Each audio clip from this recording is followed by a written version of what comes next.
یہ دیکھنا ہے کہ ان کا اپنا عمل کیا ہے، یعنی ہمارے بچوں کا کیا اپنے ہی املاک کو نقصان پہنچانے کی بات ہے، کیا اپنے ہی ٹریڈ کو روکنے کی ضرورت ہے، کیا یعنی اپنے ملک کا نقصان اور کرنے کی ضرورت نہیں ہے۔ اس کے اندر تحمل،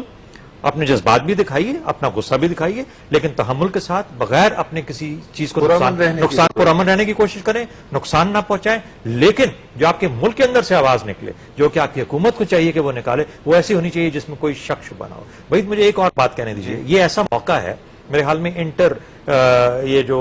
نیشنل ریلیشن شپس کے اندر اور ڈپلومیسی کے اندر، جہاں آج مسلمان اور ہمارے جیسے معاشرے اپنے اندر دیکھنے کے لیے مجبور ہو گئے ہیں کہ ہم اپنی کمزوریوں کو جانچیں جائز۔ میں بات کر رہا ہوں ٹیررزم کے کانٹیکس کے اندر کہ ہماری کیا کمزوریاں، ہمارے بچے کیوں ان رستوں پہ چل پڑے، اگر چل پڑے تو اس ساتھ ہم کر رہے ہیں۔ لیکن میرے خیال میں آج اس طرح کے معاملات کے بعد آج ایسا موقع بھی آ گیا ہے کہ یہ تمام جو ترقی پذیر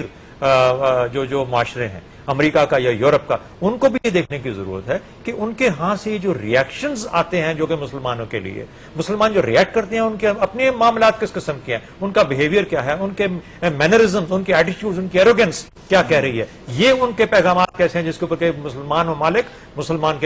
کے معاشرے، مسلمانوں کے لوگ کسی سے ریئیکٹ ڈرائنگ روم کی بجلی چلی جائے تو اسامہ بن لادن اس کا ذمہ دار ہے۔ تو میں یہ کہتا ہوں کہ یہ ایک جو پرسپشنز، ان پرسپشنز کو دیکھنے کی، اور دیکھیے اگر اس دنیا کو ایک پیسفل کہا جاتا ہے، یہ سینچری پیس کی سینچری ہے، یہ سینچری جو ہے کوئی ایگزسٹنس کی سینچری ہے، اگر یہ واقعی میں پیس اور کوئی ایگزسٹنس کی سینچری ہے تو پھر اس صورت میں ان تمام معاملات کو ہمیں روکنا پڑے گا اور چیک کرنا پڑے گا۔ جی صاحب، دیکھیے آپ اس ریئیکشن کو نہیں روک سکتے جو بے اختیار بچوں کے دلوں میں پیدا ہوا ہے۔ حضور صلی اللہ علیہ وسلم سے عشق اور محبت ہمارے خون میں، ہمارے ڈی این اے میں شامل ہے،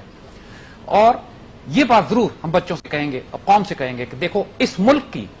کوئی شیشہ نہ ٹوٹے، کوئی گلی خراب نہ ہو، کوئی گاڑی نہ جلے، کوئی دکان نہ جلانا، یہ نہ کرنا۔ دشمن تمہیں پرووک کر رہا ہے، وہ ہمیں پرووک کر کے چاہتا ہے کہ اپنے گھر کو آگ لگا دے۔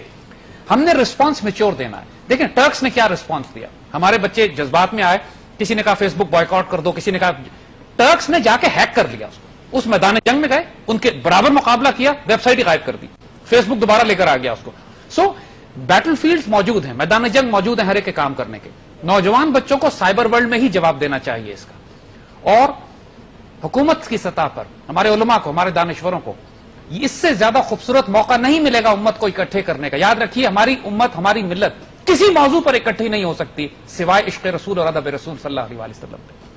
آج پورے قوم تقسیم ہے، کئی ہزارہ تقسیم ہے، کئی مہاجر، اردو اسپیکنگ، انگلش، پنجابی، ایک فساد مچا ہوا ہے پورے ملک میں، لیکن this is one issue which will unite this nation, our ideology, عشق رسول and ادب رسول صلی اللہ علیہ وسلم۔ So our leaders will have to play a role، لیکن unfortunately ان لیڈرز کے نصیب میں ہی نہیں ہے، یہ ہم ابھی بتا دیں آپ کو، یہ وہ نسل ہی نہیں ہے، یہ وہ بریڈ ہی نہیں ہے، جن کا وجود حرام میں پلا ہوا ہے، ان سے اللہ تعالیٰ وہ کام لے گا ہی نہیں۔ لیکن to some extent, to whatever extent, ہم کو ایران سے، ترکی سے اور سعودی عربیہ سے، یہ چار کریٹیکل ملک ہیں مسلمانوں کے،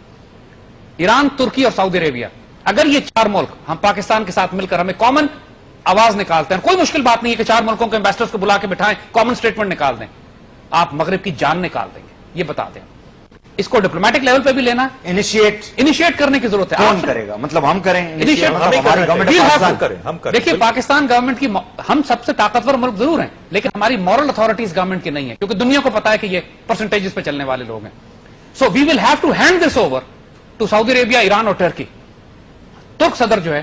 اس وقت سب سے مسلمان دنیا میں غیرت مند سٹانس لیا ہوا ہے۔ پچھلے چند دنوں میں ترکوں نے جو اسرائیل کے خلاف، اسرائیلیوں نے ملٹری ایکسائز ہو رہی تھی، ایئر ایکسائز ہو رہی تھی ترکوں کی اور اسرائیلیوں کی، اور اسرائیل نے پرمیشن مانگی کہ ہم ایران پہ فلائی کرنا چاہتے ہیں ریکی کرنے کے لیے، ٹرکس نے ریفیوز یہ فرسٹریشن بھی ہے یورپینز کی، مسلمان جس طرح سے ترقی کر رہے ہیں یا مسلمان جس طرح سے یورپ میں جا کے وہی فیکٹ ہے یہ۔ دیکھیے جی ہاں، اس وقت ان کو خطرہ یہ ہے، فرسٹریشن بھی ہے یہ، ان کو خطرہ یہ ہے کہ جس طرح مسلمان ملٹیپلائی کر رہے ہیں یورپ میں، 2025 تک ان کو اندیشہ ہے کہ France will become the Islamic republic of France, صرف آبادی کی بنیاد پہ۔ یعنی مسلمانوں کا گروتھ ریٹ 4%، 5%، 6% ہے، ان کا گروتھ ریٹ جو ہے 7.6% جا رہا ہے، یعنی ان کا نیگیٹو گروتھ ریٹ میں چلا گیا، ان کی قوم ہی بریڈ نہیں کر رہی، نسل ہی نہیں پیدا ہو رہی، اور مسلمان ماشاءاللہ 6، 7، 8% سے گرو کر رہے ہیں وہاں پہ، اور ان کو اندیشہ ہے کہ اگلے 20 سال میں ڈیموگرافی یورپ کی اتنی تبدیل ہو جائے گی کہ یورپ کے کئی ممالک جو لوکل عیسائی وہاں پہ یورپینز ہیں مائنورٹی ہوں گے اور امیگرنٹ مسلمان زیادہ ہوں گے، تو مسلمانوں کو وہاں سے نکالنا ہے انہوں نے۔ لہذا ان کے نزدیک جو کوئی ایگزسٹنس ہے، کوئی ایگزسٹنس کا مطلب ہے کہ مسلمان اپنا دین، ایمان، حجاب، نماز چھوڑ کر مغربی طور طریقے اختیار کر لیں، اس کو یہ کوئی ایگزسٹنس کہتے ہیں۔ کوئی ایگزسٹنس کا مطلب ان کے نزدیک یہ نہیں ہے کہ مسلمان اپنی ویلیوز اور اقدار کے ساتھ یورپ میں رہیں، اور یہ خاص طور پہ جو ایک برٹش جنرل نے ابھی جو افغانستان پہ جو جنگ کر رہے ہیں، جو حملہ کر رہے ہیں، اس میں تقریر کی ہے اس نے، اور اس نے کہا ہے کہ ہم مسلمانوں سے افغانستان میں اور اس مڈل ایسٹ میں اس لیے لڑ رہے ہیں کہ ہم کو مسلمانوں کو اپنی گلیوں میں نہ لڑنا پڑے. یہ جو مسلمان خلافت کی بات کر رہے ہیں، یونائٹڈ اسٹیٹس آف اسلام کی بات ہو رہی ہے، یہ باقاعدہ اپنی تقریر میں الفاظ استعمال کیے ہیں کہ یہ جو مسلمان کانسیپٹ لے کر اٹھے ہیں وہ اتنے خطرناک ہیں یورپ کے لیے کہ بہتر ہے کہ ہم ان کو ان کے گھروں میں لڑیں، نہ یہ کہ جنگ بعد میں ہمیں اپنے گھروں میں کرنی پڑے گی. یہ سب کچھ اسی کی پرووکیشنز ہیں. We have to understand the bigger game. مسئلہ فیس بک کا نہیں ہے، مسئلہ 21ویں صدی کی گلوبل وار آن ٹیرر کا ہے، نیو کون